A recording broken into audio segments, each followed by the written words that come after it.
All right, so let's talk about the beginning of this reading selection, which covers a lot of ground, chapters 5 through 16 of Frankenstein. We're going to divide this into two parts, and this part is going to focus on Victor's experience.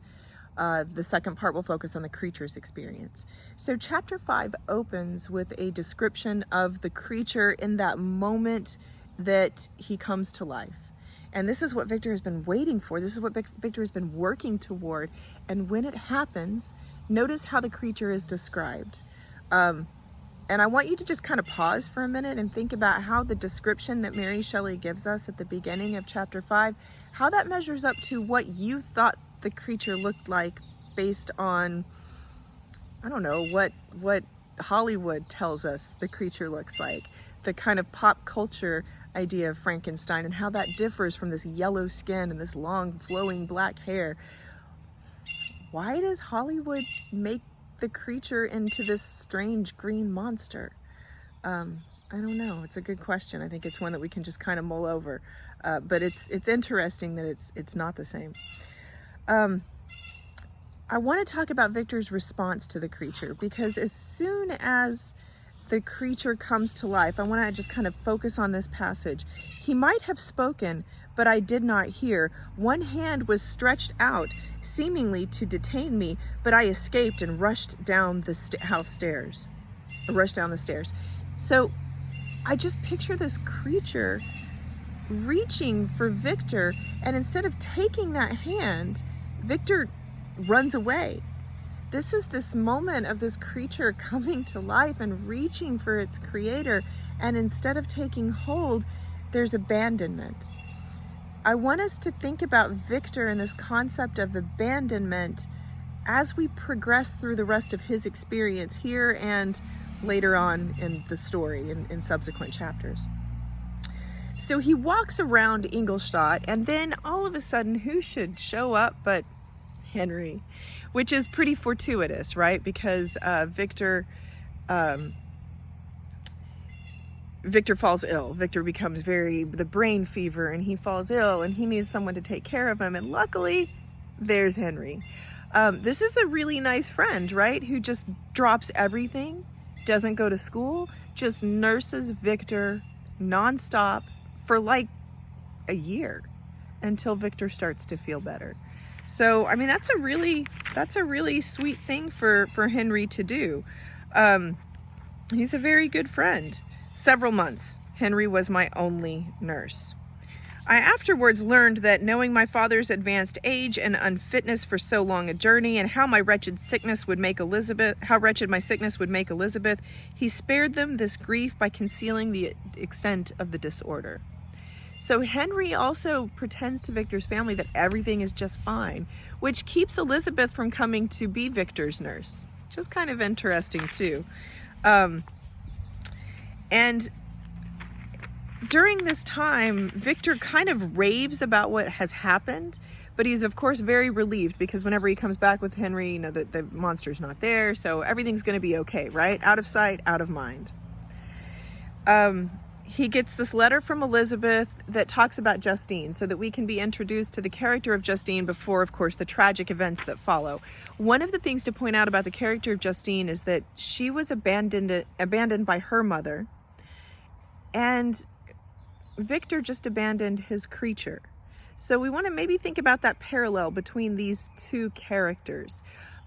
Victor abandoned his creature, Justine's mother abandoned her, and there is no redemption for Justine. The only redemption is that she's taken in by Victor's family to work as a servant.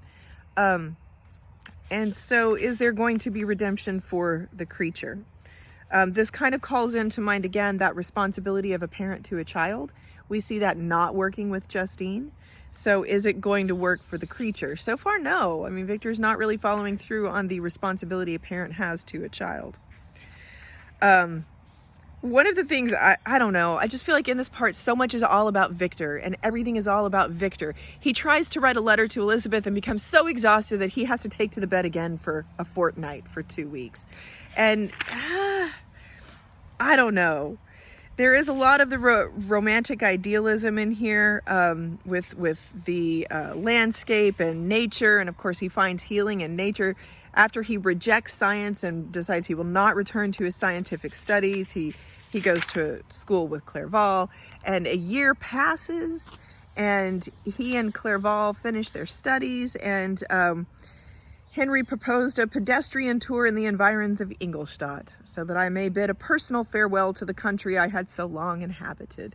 So before he goes home, he goes on this walking tour with Henry, which is really sweet, and they spend a lot of nice time together, and in fact, he says, Clerval called forth the better feelings of my heart. He again taught me to love the aspect of nature and the cheerful faces of children. Excellent friend, how sincerely did you love me and endeavor to elevate my mind until it was on a level with your own. A selfish pursuit had cramped and narrowed me until your gentleness and affection warmed and opened my senses. Oh, isn't that sweet? So sweet. In fact, I don't know, a little too sweet? I don't know. He bounds along with feelings of unbridled joy and hilarity. They have a great time on this walking tour. They're very, very close friends. I don't know. Am I reading too much into this? Maybe.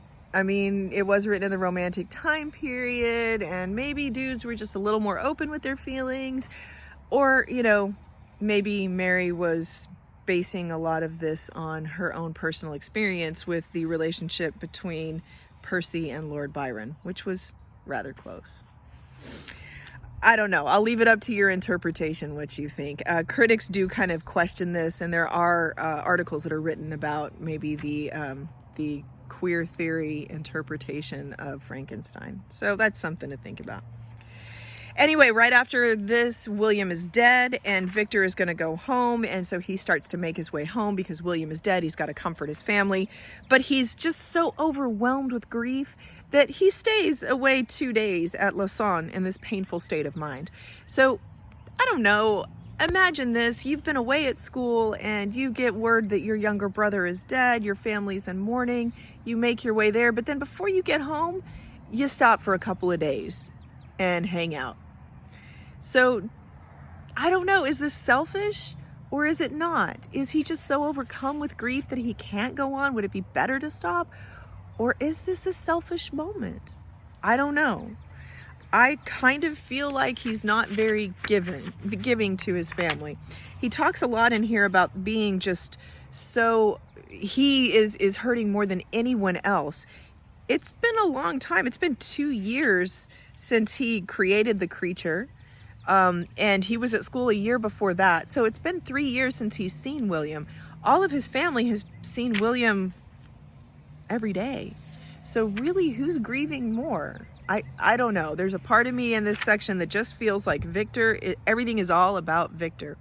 Same thing when Justine is accused of William's murder. There are many times that Victor can maybe do something to save her, but he says, oh, they wouldn't listen to me anyway, which he has a point, because if someone were murdered and the person who employs him in the house says, oh no, it's not her, I created this monster, see, and he's on the loose and he killed my little brother, we'd be like, yeah, I know. So maybe he has a point, but he doesn't even try. He doesn't even try to save Justine. And he even says over and over again, as she is facing execution for this, that the tortures of the accused did not equal mine. That he is worse off than she is. Is he? I mean, he's got this mental anguish, but she's about to die. So really, who has it worse here? It's all about Victor. He's seized by remorse after she dies. He is just in this excessive sorrow that his father says, you've got to come out of this. And then he goes for this walk in the mountains. And in this walk in the mountains, at the beginning of chapter 10, the rain is pouring down. We get these really gothic elements to the story. And in the midst of the rain that's pouring in torrents, in the middle of this nature where he's finding healing, that is, of course, where Victor meets up with the creature and everything changes. So, I don't know, just take into account what you think of Victor in this section. how does Victor's character compare to what you thought of Victor's character before? And that's pretty much all I want to bring out about Victor's experience. I want to leave you to your interpretation. I also want to take a minute to introduce you to my dog. Here's Mr. Baker. Mr. Baker, say hi. Here's Mr. Baker.